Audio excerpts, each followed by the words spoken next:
कि जिस उमर अब्दुल्ला को आप गुपकर गैंग का सदस्य कह रहे हैं आज, ये बड़ा इंटरेस्टिंग बात है। वो उमर अब्दुल्ला एनडीए की सरकार में मंत्री रह चुके हैं केंद्र में। जिस महबूबा मुफ्ती को आप गुपकर गैंग का सदस्य कह रहे हैं, वो महबूबा मुफ्ती भारतीय जनता पार्टी की महबूबा रह चुकी हैं। नमस्कार, आदाब दोस्तों, हिंद वॉइस में आपका स्वागत है। मैं हूं इकराम। 2 दिन से आप एक शब्द बड़ा सुन रहे होंगे सोशल मीडिया के माध्यम से और न्यूज़ के माध्यम से, गुपकर गैंग। कश्मीर में जो पार्टियां इकट्ठी हो रही हैं और आपस में अलायंस कर रही हैं, यानी कि गठबंधन कर रही हैं। जो पार्टियां पहले एक दूसरे के खिलाफ थी, एक दूसरे के खिलाफ चुनाव लड़ती थी, आजकल देखने को मिल रहा है जब से 370 हटी है और वो लोग नज़रबंदी जिन पर पहले थी वो लोग बाहर आए हैं, उसके बाद वो आपस में अलायंस करते नज़र आ रहे हैं। चाहे उसमें पीडीपी हो, महबूबा मुफ्ती की पार्टी जिसने भाजपा के साथ पहले सरकार बनाई थी, चाहे आपकी कांग्रेस हो या नेशनल कॉन्फ्रेंस हो, ये सारे आपस में जो है गठबंधन करती नज़र आ रही है, जिसे हमारे देश के गृह मंत्री अमित शाह उन्होंने गुपकर गैंग कहकर बुलाया। अब ये गुपकर गैंग है क्या और इसके चलते ये सारी जो उथल पुथल मच रही है राजनीति में, खासकर कश्मीर की राजनीति पर, उस पर बात करने के लिए हमारे साथ हाफिज गुलाम सरवर हैं, राजनीतिक विश्लेषक हैं। आप लोग इन्हें अच्छी तरह जानते हैं, तो इन पर बात करेंगे और इनसे चर्चा करेंगे। सर, ये जो गुपकर गैंग शब्द आया है, नया अमित शाह ने कहा कि सारे गुपकर जो इकट्ठा हो रहे एक जगह कर रहे हैं और ये कश्मीर का कहीं ना कहीं डेवलपमेंट रुक जाएगा, इससे या बढ़ेगा, जो होगा वो बाद की बात है। आप इस पर अपना नज़रिया क्या रखते हैं? देखिए, सबसे पहले दर्शकों को ये जानना चाहिए जी कि कश्मीर का नाम आते ही आपको 1947 से पहले जाना चाहिए। अच्छा। कश्मीर, जूनागढ़ और हैदराबाद निज़ाम, ये 3 भारत के इतिहास का एक ऐसा अंग है कि जब भी कश्मीर को आप याद करेंगे तो जूनागढ़ और हैदराबाद को याद करना पड़ेगा। निज़ाम की बात कर रहा हूं मैं। कश्मीर मुस्लिम 92-93% आबादी वाला रियासत राज्य है और था भी, ये नहीं कि पलायन उलायन होकर कम ज़्यादा हो गया, ऐसा नहीं है। लेकिन शासक वहाँ के जो थे उनका नाम हरि सिंह था, महाराजा हरि सिंह। इसके विपरीत जूनागढ़ के मुस्लिम रियासत के मालिक थे, जबकि आबादी टोटल हिंदुओं की थी। 47 से पहले जब वो पाकिस्तान बनना तय हो गया, बल्कि यूं कह लें कि बन गया, तब वो पाकिस्तान की मंशा ये थी कि जूनागढ़ को भी, निज़ाम को भी, कश्मीर को भी मैं अपने हिस्से में मिलाऊं। लेकिन एक बार ये बताऊं हिस्टोरिकल बात कि जूनागढ़ के जो मालिक थे, रियासत के जो राजा थे, उन्होंने वज़ाफ्ता एग्रीमेंट भी कर लिया था पाकिस्तान से, विलय का। ये वल्लभ भाई पटेल को सूचना मिल गई थी, विलय का वज़ाफ्ता एग्रीमेंट हो चुका था। और निज़ाम हैदराबाद का भी रवैया भारत में मिलने का बिल्कुल नहीं था। लेकिन कश्मीर इन दोनों से अलग होकर हरि सिंह न तो पाकिस्तान में जाना चाहते थे, न वो भारत के साथ रहना चाहते थे। ये वहां के मुसलमानों का ओपिनियन नहीं है, ये हरि सिंह की बात मैं कर रहा हूं। ठीक है। इसी बीच में एक नाम आप लोग सुनते हैं, आप गुपकर गैंग पर मैं आ जाऊंगा। फारूक अभी तो उमर अब्दुल्ला, फारूक अब्दुल्ला सुन रहे हैं, लेकिन इन सबों के दादा थे, उमर अब्दुल्ला के दादा, फारूक अब्दुल्ला के अब्बा शेख अब्दुल्ला। शेख अब्दुल्ला। अब लोग, बहुत सारे लोग, आज के नौजवान खास करके जो हिस्ट्री नहीं पढ़ते हैं, उन्हें ये पता ही नहीं है कि शेख अब्दुल्ला थे कौन कश्मीर के। ये कश्मीर के कुछ भी नहीं थे, सिर्फ कश्मीर के बाशिंदा थे और अलीगढ़ यूनिवर्सिटी के प्रोडक्ट थे।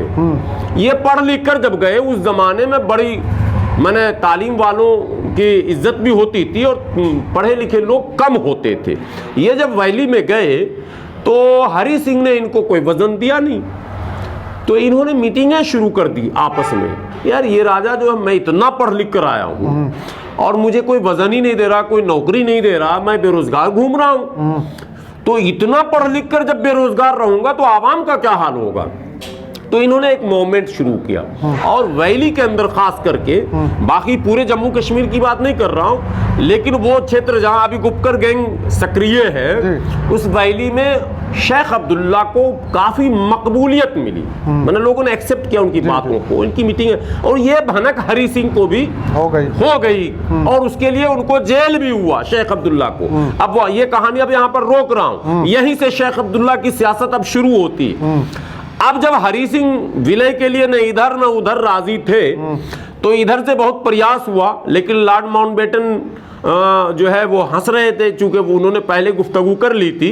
हरि सिंह के बारे में एक बहुत मशहूर कहानी है कि जब वो कोई आदमी उनसे मिलने जाता और उनको मिलना ना होता तो वो पेट दर्द का बहाना करते थे। लॉर्ड माउंटबेटन मिलने गए तो हरि सिंह दरवाजे पे ही उनके मुनीम वगैरह ने आके कह दिया कि महाराजा को तो पेट में दर्द हो रहा। तो लॉर्ड माउंटबेटन को पता था, वो हंसने लगे, समझ गए वो हमसे मिलना नहीं चाह रहा।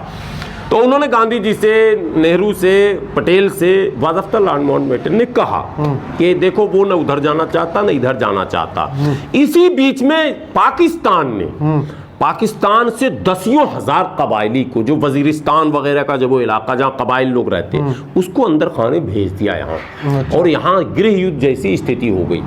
और फिर वहां से इतिहास टर्न लेता है। लोग नेहरू पर इल्जाम लगा रहे हैं कि उसने ऐसा क्यों किया, उसने कश्मीरियों के हवाले क्यों करती। उस समय जो स्थिति थी वो स्थिति, सरदार पटेल तो जिंदा थे ना, 50 तक तो थे ना साहब। तो उस वक्त सरदार पटेल की तूती बोलती थी। ऐसा हो नहीं सकता है इतिहास में कि नेहरू जी सरदार पटेल से बगैर पूछे कोई फैसला ले ले। ये बिल्कुल जो लोग भी जैसे आज के टाइम में नरेंद्र मोदी और अमित शाह की जोड़ी बिल्कुल वैसी जोड़ी थी, बिल्कुल वैसी। और सरदार पटेल उम्र में बड़े थे, नेहरू से सीनियर थे। वो एक अलग बात है कि गांधी जी ने क्यों नेहरू को पसंद किया, वो पसंद करने के पीछे एक लॉजिक ये कहा जा सकता है कि नेहरू युवा थे। कि आजकल चल रहा है ना, युवा चेहरा लोग ला रहे हैं, जैसे बिहार में आपने देखा तेजस्वी, यूपी में देखा। तो गांधी जी को ये लगा कि नेहरू जो है वो थोड़ा, इसके पास अभी समय है, इस मुल्क को समझेगा, समझाएगा, लेकर दूर तक चलेगा। सरदार पटेल किस टाइम लुढ़क जाएंगे आयु के अनुसार, तो इनको अभी फिलहाल जिम्मेदारी बड़ी दी जाएगी, लेकिन प्रधानमंत्री की जिम्मेदारी नहीं दी जाएगी। इस पर सहमति हो गई थी और कहीं से कोई बगावत उगावत की भी बात नहीं। आज इतिहास को तरह सा बहुत मड़ोरा जा रहा है, इसीलिए मैं गुपकर पे ले जाने से पहले एक उसका बैकग्राउंड दे रहा हूं आपको मैं। तो नेहरू जी और पटेल जी और क्या कहते हैं उनके तमाम मंत्रिमंडल का बिल्कुल मुत्तफिका राय था कि कश्मीर को काबू में रखने के लिए शेख अब्दुल्ला ही सबसे उपयुक्त चेहरे हैं और उनसे हमको एग्रीमेंट करना ही पड़ेगा। और वो एग्रीमेंट का दौर शुरू होता है, कई टर्न आते हैं, कई मोड़ आता है और आते आते आज हम 5 अगस्त 2019 के दौर में प्रवेश कर जाते हैं, जहां लोकसभा और राज्यसभा में भारत के गृह मंत्री ये कहते हैं कि हमने 370, 35A सबको अब निष्क्रिय कर दिया, निष्प्रभाव कर दिया और जम्मू कश्मीर पुनर्गठन मतलब विधेयक बिल्कुल रखता हूं और इसको पारित कराता हूं। और पुनर्गठन विधेयक में जम्मू एंड कश्मीर एंड लद्दाख को 3 हिस्से में बांट दिया और यूटी बना दिया। यूटी बना। अब कई सवाल एक साथ पैदा हो गए कि वो लोग जो सैकड़ों वर्षों से वहां रह रहे हैं और उनको एक फीलिंग होता था कि मैं पाकिस्तान का हिस्सा नहीं हूं, मैं हूं तो भारत का हिस्सा, लेकिन मैं कुछ मामले में स्वतंत्र हूं, यानी कुछ निर्णय ऐसे हैं जो मैं ले सकता हूं, हम पर थोपा नहीं जा सकता दिल्ली से। तो ये एहसास अचानक खत्म कर देना, जाहिर सी बात अगर मैं भी उस जगह का होता तो मुझे भी एक बार को झटका तो लगता कि जो 70 वर्षों से मैं जिस तरह से आजाद फैसले लिया करता था, अपनी विधानसभाओं में अपने हिसाब से अपने जो वहां की समस्याएं उस पर हम डिस्कस करते थे और पारित करते थे। केंद्र बहुत ज्यादा उसमें थोपती नहीं थी, सिर्फ डिफेंस और जो टेलीकास्ट वगैरह, जो सूचना प्रसारण मंत्रालय, ये सब ज्यादातर इनका इंटरफेयर होता था। बाकी मामलों में कश्मीर में ज्यादा इंटरफेयर नहीं होता था। लेकिन उथल पुथल का दौर जब से 90 से चला तो राष्ट्रपति शासन के बहाने दिल्ली से गाइड होना शुरू हो गया। वहां के पॉलिटिकल लोगों की ताकत कमजोर होने लग गई। आपको एक बात याद दिला दूं और भारतीय जनता पार्टी के लोगों को भी याद दिला दूं कि जिस उमर अब्दुल्ला को आप गुपकर गैंग का सदस्य कह रहे हैं आज, ये बड़ा इंटरेस्टिंग बात है, वो उमर अब्दुल्ला एनडीए की सरकार में मंत्री रह चुके हैं केंद्र में। बिल्कुल। नंबर 1, जिस महबूबा मुफ्ती को आप गुपकर गैंग का सदस्य कह रहे हैं, वो महबूबा मुफ्ती भारतीय जनता पार्टी की महबूबा रह चुकी हैं। उनके माने साथ न सिर्फ ये कि सरकार चलाया हो, बल्कि उनके मुख्यमंत्री पद को स्वीकार करके उनके लीडरशिप में काम किया कश्मीर में भारतीय जनता पार्टी के सबसे लोगों। बड़ा अलगाववाद कहा जाता था, एक तरह अलगाववादी जी। जबकि इनको उमर अब्दुल्ला परिवार को लिबरल कहा जाता, हाँ। भारत समर्थक ब्लाइंडली, जी। और महबूबा मुफ्ती परिवार को थोड़ा सा उससे अलग आंका हार्डकोर जाता। पार्टी मानी हाँ, जाती है, जी। और कहीं न कहीं पाकिस्तान प्रस्त अगर कह दें ये हाँ, शब्द, बिल्कुल। तो ये बहुत मतलब गैर ज्यादा- मुनासिब नहीं हो सकता है। पाकिस्तान प्रस्त पार्टी भी आप कह सकते हैं, ये ठप्पा, ये लेवल उस पे लगा हुआ है। पीडीपी पर लगा हुआ था। तो जिस पर पाकिस्तान प्रस्ती का कहीं न कहीं ठप्पा था साहब, उससे तो आपने गठबंधन किया था, और अब जब आपने सारे पॉलिटिकल पर्सन को क्रश कर दिया, आपने उनको बंद रखा कई महीनों, अब लगता साल भी कह सकते हैं। अभी आप पिछले दिनों देखिए, हम गए थे लद्दाख में, तो होटल के बाहर कांग्रेस बीजेपी सारी पार्टियों ने उनका विरोध किया था खड़े होकर, एक मामले को लेकर। वहां तो ये सब साथ थे। एक साल तक इन लोगों ने कैद में रखा, जी। अब वो लोग कैद से निकले, हाँ। आपने निकाला। कैद से निकलते ही पिछले दिनों पाकिस्तान प्रस्ती का मुजाहरा महबूबा मुफ्ती ने किया, हाँ। एक बयान दिया, जी, जी। और वो बयान तब दिया है जब बिहार में विधानसभा का चुनाव हो रहा है, और भारतीय जनता पार्टी के लोगों ने उस बयान का जिक्र बिहार में कर दिया। यानी कि पोलराइज करने का जो एक मामला होता है वो हुआ वहां। ये मैं पक्षपात की बात नहीं कर रहा हूं, जो हुआ वो बता रहा हूं। आप साहब सब कुछ आप ही करेंगे तो देश में और कोई लोग कुछ नहीं करेंगे। अगर डेमोक्रेसी है और आप अगर लोकतंत्र पर विश्वास करने वाली पार्टी हैं, तो उसका नाम आपने गुपकर गैंग क्यों रखा? वहां तो टोटल पॉलिटिकल पर्सन है, हाँ। टोटल पीडीपी के लोग हैं, यासीन मलिक टाइप के जो अलगाववादी हैं वो भी हैं उसमें, और क्या कहते हैं नेशनल कॉन्फ्रेंस के लोग हैं, कांग्रेस के लोग हैं।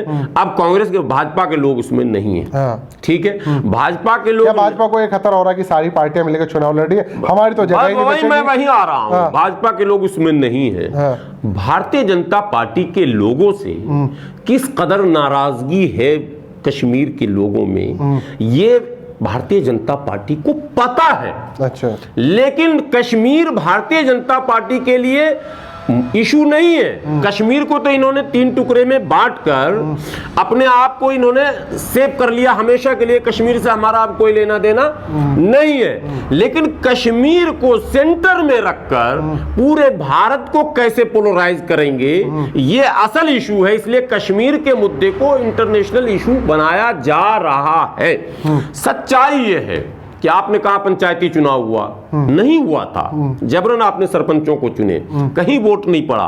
और निर्विरोध जो चुनने के बाद, जिसमें अमित शाह जी का एक बयान आया था कि कितने परसेंट, 70-80% से जुड़े लोगों की अभी हाल के दिनों में बहुत सारे लोगों की हत्याएं भी हुई हैं वहां पर। ये सरपंच का बिल्कुल। जो निर्विरोध कहा गया था कि मैं चुना हूं, उसकी भी हत्या लोगों ने कर दी कि भाई तुमने सरपंच का चेहरा अपने आप को क्यों माना? हाँ। जब हम विरोध कर रहे हैं तो हमारे साथ तुम क्यों नहीं?